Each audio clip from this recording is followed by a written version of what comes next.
The Southwest corner, ladies and gentlemen, currently trailing one game, everything to play for in this best of 7 series. However, in the blue trunks playing Terran, it's TSL Polt.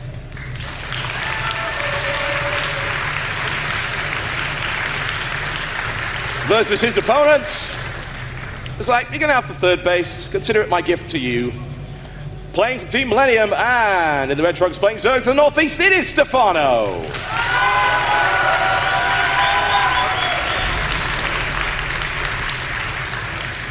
So at these big events, IPL 3, Lucky 4-0, apart from the ESW final, but the semi-final beating Marine King Prime also, is he about to add TSL Polt to his achievement list?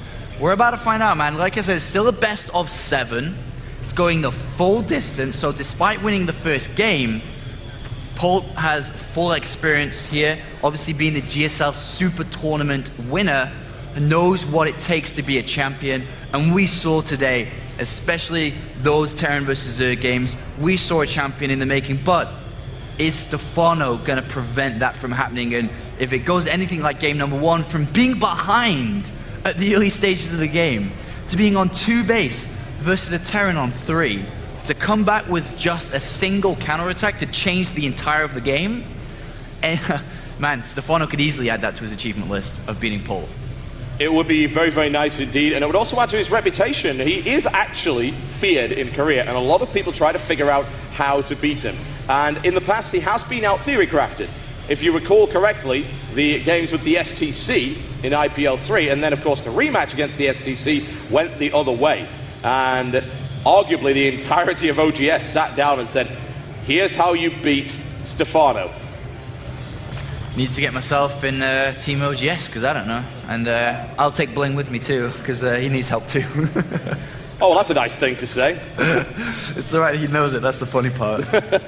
Alright, so once again, we were going for spawn and pull, then into extractor, and Stephano, how to beat him, man? That is the question. And Polt is the one I'm looking to for answers, Dr. Wiskit. When we had the opportunity to commentate that previous game on Antigua Shipyard, game number 3, I was like, I don't know how to beat this, you know, at that stage of the game. Yeah, the late game Broodlord, yeah. And I'm like, I'm just going to look to Polt for answers, and he provided, so he definitely will once again here. Yeah, the funny thing is, I kind of feel a bit dumb for not realizing it, because the exact same way that people used to beat Broodlord before Ghost actually became popular, but it was very, very well executed and so well done. Now, Polt would love to get this finished, but the Lings are going to say no and easily shut that down. Admittedly, it's only 2 Lings, but in comes the surround, drives that Ling off, surrounds the other. Very, very nicely done. And, oh, he doesn't save the drone, never mind, but that's a nice little bit of pressure from Polt. Prevent mining time. Kills a drone, which is wonderful. That almost makes it worthwhile in itself. Absolutely, kills the drone and a couple of Lings there. It's a bit of a mistake from Stephano. He clicked on the hatchery to deposit the minerals that were in hand when he should have just run it behind. It had that little stop, and Stephano, a little bit of a mistake there, but well, actually, I'm not going to say but. This is the final, man. You can't do that here. Like, every little bit helps and gives Polt that advantage going into the mid stages of this game. We do once again have a very similar build from Polt, and I don't think Polt's a player that we're going to see too much variation with. He's very much so a player that relies on his control, relies on his aggression with medivacs as they come out, and of course that Marine splitting, and then his late game intelligence. So I don't think we're going to see hardly anything gimmicky from Polt unless Stephano starts first. Well, the Roach Roaring is up quite early, one has to say, much earlier than you might expect, and it is the same opening from Polt, the Reactor, Hellion Expand, but he's going to run into Roaches, and this Roach Roaring is in an interesting location because the creep hasn't been spread that far. Polt could very easily find it if he decides to run onto creep, and I have to wonder if that's deliberate. Hellions are poking on, they haven't spotted the Roach Warren just yet, and how many Roaches will we see? A lot of Roaches, followed by a lot of Zerglings incoming, and he spots the Roach Warren there as he pokes up the ramp, as you stated, in a bit of a weird position, and all of a sudden Polt's like, oh, okay, cool. Oh my. So he's going to start Marauder production, of course, will bunk himself in, but we've seen Polt in this position already today. Oh yes. And he survives even if he has to go back to 1 base, and this time around he spots it really early, even before the Roaches pop. So he actually has a better reaction time than he would do normally. Definitely. And right now he's thrown down you know, extra barracks, and he's actually just like, all right, well, I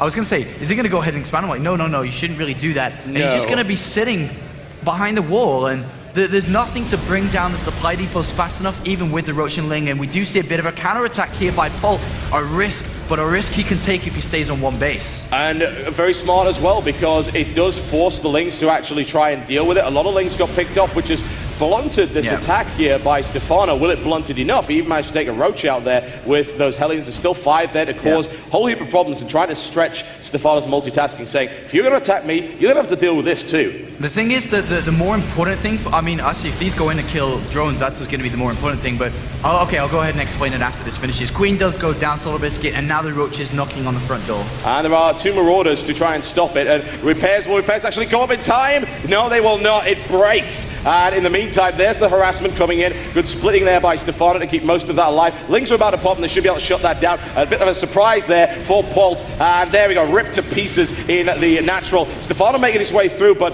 he can't get in to do damage. There are too many Marauders there to stop it.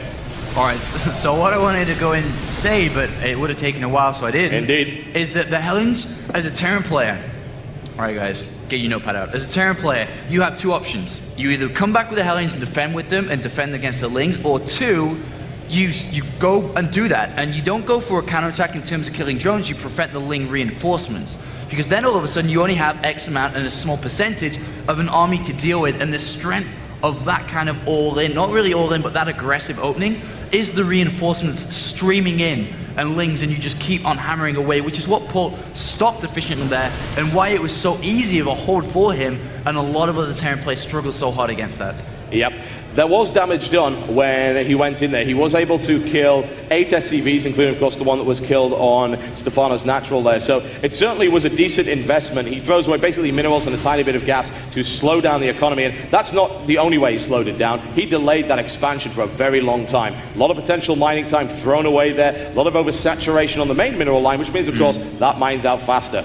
And once again, Stephano here on the left with Lings, looking to go in now, expecting the units to be in the center as you were looking at the Zelnaga tower being cleared. Stephano didn't quite get that right, but it's still worth a try most definitely. And oops, that was a little bit of a slip up. Yeah, don't do it. Polt will find the right position, and every single time he nails it, he knows, like, I want to engage here, right over there, so there's no surface area for you to hit me with Lings. He's great at that. He always picks his battles. And the thing is, what I've seen with Polt throughout the entire of the tournament is he's actually very good at defending against counterattack. Always leaves units behind, always has a siege tank there as well, and always walls in key locations. But we do see Polt moving out now, and there's a lot of Lings in production for Stephano, and +1 carapace is about to come into play. There's no upgrades at all for Polt, so these Lings will survive, and he actually can't pick up everything here, so he's definitely going to have to lose some units, but he has stopped Stephano from making drones, as you can see. So many Lings are here. Oh, and there is the surround. Lands right on with the +1 carapace and starts to slice his way through there. There's the pickup, but loads of damage done by Stephano, nothing done by Polt whatsoever, and you know what? I think those Lings are going to follow him home. They will, and they won't really be able to achieve anything just as Lings. There is that wall off being completed, and we do have a 3rd base from Polt. Already in his main base, he's using the mules, which is going to enable him to go for this engineering bay, to go for this +1, and then very soon add the 2nd engineering bay, and really pushes upgrades forward because of that strength and that economy boost he's going to be given.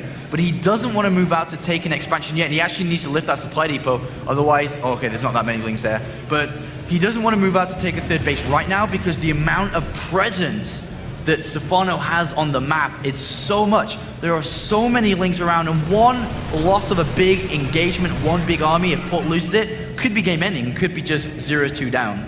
Very much so. Polt's infrastructure looking pretty good considering the damage that he took earlier. Indeed, he's managed to catch up a little bit just simply because of the fact that Stephano hasn't built a huge number of drones. He's building a ton of Zerglings. He's actually at 73. He's going to be over 100 very soon, which is an interesting style, but it does work. He's played it an awful lot against Terran in Europe as well as Koreans. It is effective, and he is also catching the upgrades up very well.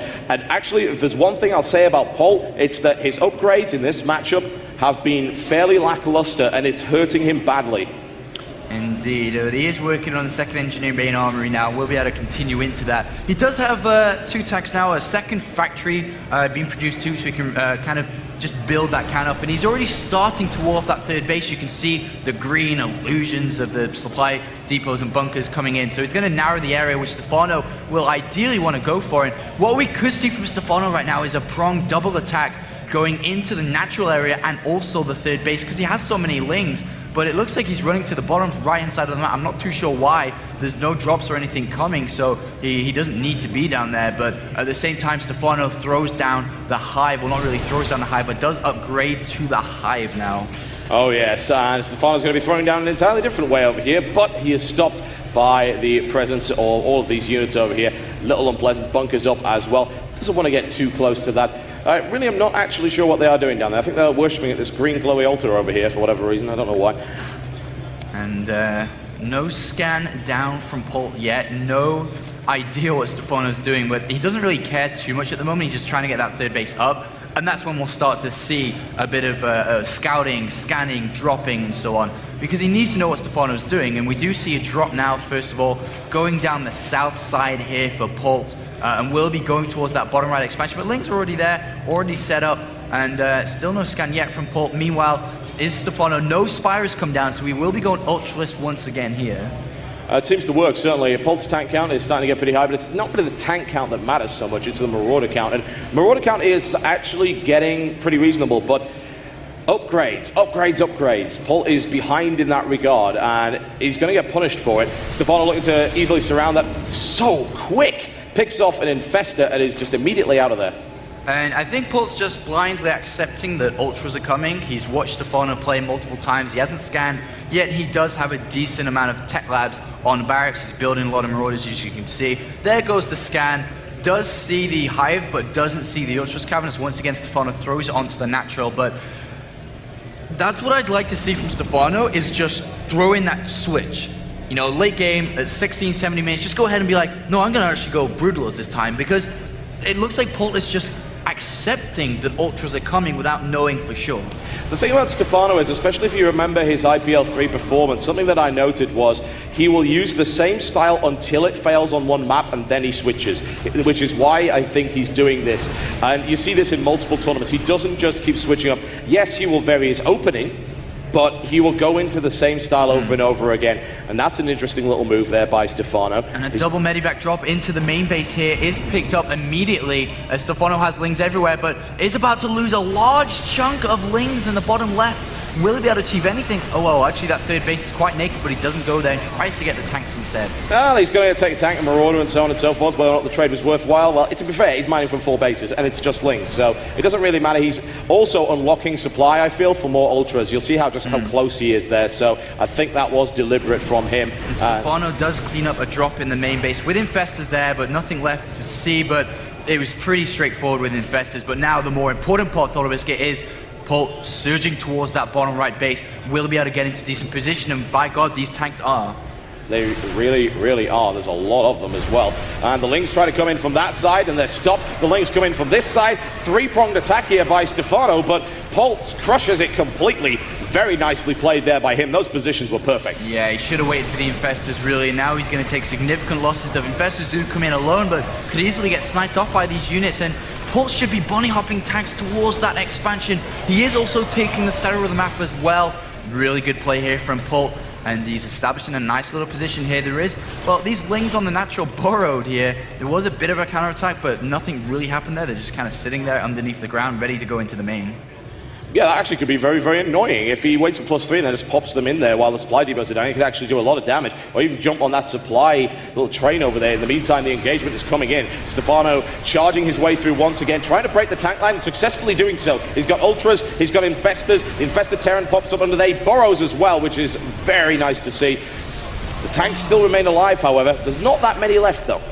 Look at the upgrades. Why did Stephano go in right then? He had to wait 5 to 10 seconds more, and everything would have been fully upgraded. And once again, a small little mistake here by Stephano, which is uncharacteristic, but Polt takes full advantage of this and will be streaming more and more units down here. But Stephano does manage to hold on to that expansion for now, but Polt can easily back off to these tanks. Yes, yes, he can. The tanks are getting cut down one after another, but the Ultras are taking a lot of hits in the process. Marauders are kiting those Ultras very effectively. Very well done. Lings remain there, which is interesting, but actually this is great. I mean, look at the amount of information he gets from those being there. It's incredible.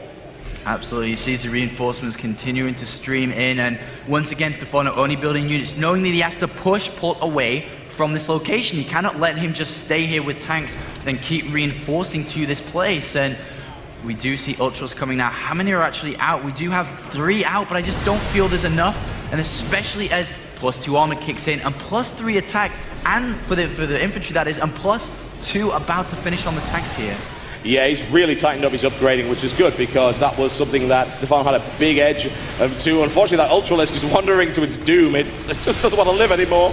Oh, a counter-attack. Well, actually, it was going to be a counter-attack, but Stephano stops. What is he doing? He's like, which way should I go? Is it down? Is it up? And a scan goes down and is like, well, I know where you are. Yes, indeed. A couple of Lings just run in.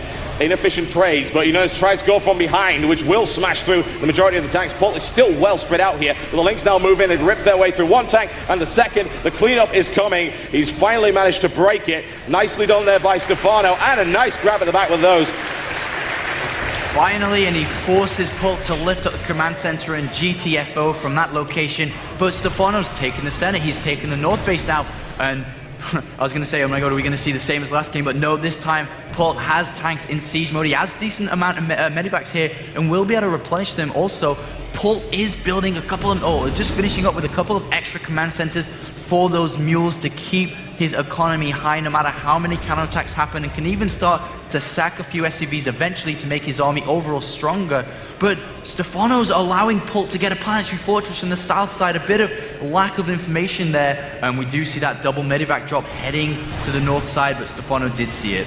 Yeah, he moves in, takes a little bit of fire as he does, but the cleanup is nice and simple. He sadly doesn't have an infested there to stop it from getting away, and it's actually going to go right for the main. There's not a lot of Lings left in there. It might actually be uncharacteristically a drop that does damage against Stephano. And he is going to drop in there. Stephano streaming Lings, but at the same time that Polt pulls into the main base, Polt moves to the north and kills off another expansion. A nice little maneuver there by Polt. Very good indeed, and Stephano does not have the units for it. He loses a lot as well. The units lost is actually the craziest thing to watch. The efficiency of Polt here is fantastic. Stephano is not trading efficiently at all, and it's taking a lot of damage in the process. Another base down. Indeed, and Polt is playing this so well. He's not making hardly any mistakes here, and Stephano needs a mistake to be made, such as leaving this command center naked down here. It will go down super easily, but if he catches this army of Polt unsieged, maybe he can do well. But the army supply is telling us a pretty different story. It's 90 supply for Zerg, 122 for Polt, and his upgrades are incredibly good now, as you can see in the production tab, almost up +3 in the Marines and Marauders, and +3 on the tanks as well. Yeah, even grabbing building armor, which is wonderful. In the super late game against the Ling heavy style, building armor is incredibly good. It really does increase the time that you've got with your planetary fortress alive. And a quick cleanup there. Scout is dealt with, but once again, pressure keeps coming in. Polt. He can't lose this base. He cannot lose this center base in the middle. Stephano has to go now. If he loses it, he won't have the economy. He's all the way over it, and he does save that base by the looks of it. The tanks are doing significant damage here. Infested Terrans rain down on top of them, but look at that rank upon rank of tanks, and so many Ultralisks destroyed as well. He made Stephano pay for that defense. Yeah, that was really good for Stephano to hold on, but he's losing all the Ultralisks. No infested Terrans left, a few Lings. Reinforcements come from Polt, and that is going to be enough to hold on to this position and reinforce and get ready to move down again. The income has dropped down to 1,400 minerals, but 700, actually it's not too bad for Stephano, but he just doesn't have the army to fight. Polt is basically playing the way Stephano does at the moment. Constant pressure from all sides all the time, and Stephano's actually going to pieces at the moment. Polt is doing this incredibly well. He's adapted to the style successfully over this map, and is now pressuring this vitally important base, which is most likely going to die now. The use and micro of tanks has been key for Polt here, and I don't mean micro of controlling them all the time, but having them and resorting back to them and making sure he's target firing on the correct units, such as the Ultralists and not the Zerglings and in the infested Terran. So very, very good control here by Polt, and that base goes down, and as we just said, he can't lose that, and he has. Nope. And now his income will drop down. He's taken another base in the bottom right, but guess where the next focus point is going to be, Total Biscuit? He's going to roll right down there, and he's already proved very effective in doing so. Creep spread not so great down there either, so these tanks can start to crawl there and also cut this in half. cutting off reinforcements. There's a potential to be surrounded, but Polt has superior numbers. Stephano gets in there just before the tanks deploy. Nicely done. He kills quite a few. The fungal is really good as well. Stephano fighting here once again, but he just doesn't have enough units now. Not this time, Stephano. 194 supply for Polt, who's scanning, getting rid of the creature tumors, and will unlock the last efficiently mining base for Stephano. And as that goes down, down will economy of Stephano fall. Oh, it will indeed. And Polt has adapted successfully to this style. It's going to force Stephano to play differently next game. And Polt smashes his way through the remainder of the defenses. GG!